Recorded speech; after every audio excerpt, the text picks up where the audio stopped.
Good, everyone. Welcome back to our next edition of Econ Talks. Gareth, we've had the latest GDP data out. We're officially out of recession. End of 2024, the December 24 quarter, we saw a 0.7% increase in quarterly GDP. That, of course, coming after a pretty steep 1.1% drop in the September quarter, which very much signaled that very deep recession effectively that we had through the middle of 2024. Bit of a boost up today. Some better numbers showing through across a couple of areas. Yeah, I mean, the most obvious one coming through was strength from the tourism sector. We've seen, obviously, visitor numbers continuing to recover and spending as well through the second half of 2024. And that was quite obvious in the numbers when you looked at particularly the industries which provided some of the bigger positive contributions to growth in the latest quarter, the likes of arts and recreation services, accommodation and food services as well, both of those up by around about 5% or so. We also saw growth in the transport sector, again, largely related to the rebound in tourism. And when we looked at the sort of spending activity that was occurring through the economy, we'd seen an upward trend, of course, through electronic card spending and retail activity through the second half of last year, just starting to develop.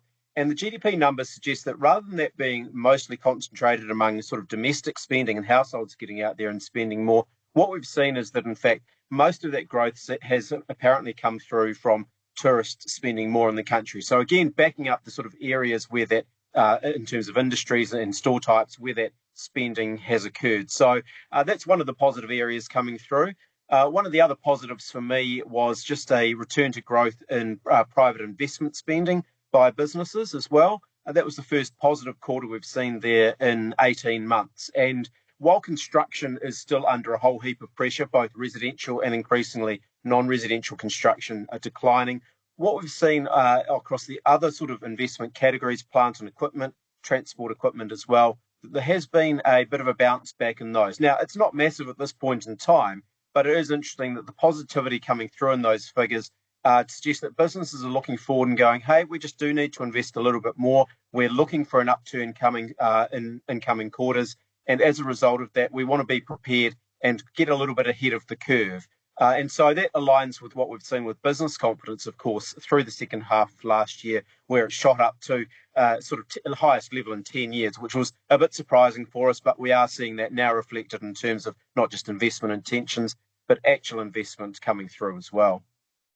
So I guess really looking through some of that, and we described the GDP result as a little bit patchy in a sense. I mean, yes, there were some stronger drivers, tourism's coming through. You've got some more of that private investment. You know, the likes of government consumption was up a touch as well, but let's be real, that's not likely to sort of continue into the future. We are still expecting as we go through this year that it's not necessarily going to be all guns blazing. It wasn't necessarily super broad based, and that's probably consistent again with a few parts of the economy firing, but sort of not everything. I guess one part that we're still looking to see a bit more activity in that didn't come through in these figures, but we're certainly hoping to see more as we move through the year, is on the household side. You know, interest rates are coming down. We'd be expecting to see some more spending, not just from tourists, but from households, you know, less on the mortgage, more on other stuff. Not quite as much of a sense that got much of a rev up this quarter. And again, just suggests that that sort of growth picture in the future, it's not going to be super strong. It's just a bit more of that early stage tuning up of the economy, right? Yeah, that's right. I mean, some of the other growth that we've seen in the latest quarter, it was a bit of a technical bounce back, right? When we look at electricity production and that sector as well, we knew it was going to come back up because of the lack of growth and the electricity crisis we'd had in the previous quarter. And so, you know, that was expected. And you talk about households again, we're looking through the first half of this year and going, yeah, households are getting a bit more money in their pockets, but the full effects of those interest rate cuts the Reserve Bank has pushed through so far have yet to come through. You know, people are on higher fixed rates, still rolling off, and that process will continue through 2025. You back that up, of course, with the labour market that is still soft. You know, job ad numbers have stabilised, but they haven't really ticked up yet. There's still a lot of people, you know, a lot of applications for the limited number of positions that there are out there and a limited sort of job growth coming through. But we would expect that as there has been a pickup in investment, we would expect there to be a bit more of a pickup in hiring coming through probably from the middle of this year. as well. And so you add that in, you overlay the fact that export prices are looking really good for dairy and meat, and revenue profitability for farmers is picking up as well. You put all that together and you go, okay, first half of 2025, probably still that sort of patchy picture of growth persisting for a couple of quarters yet.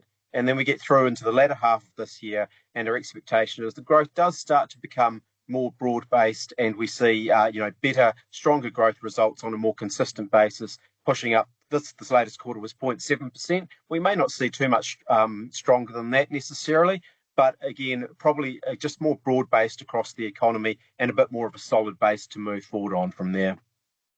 Definitely. And looking through some of that, I mean, some of the areas that we've talked about, there's maybe not as much additional growth that we'd be expecting to come through. Others, the likes of households, you do expect a bit more of a rev up as we go through the year. But others, again, we're still a bit cautious, I guess, about that outlook. I mean, you mentioned the likes of the energy crisis. The electricity sector might have come back. Manufacturing doesn't look like it did quite to the same degree.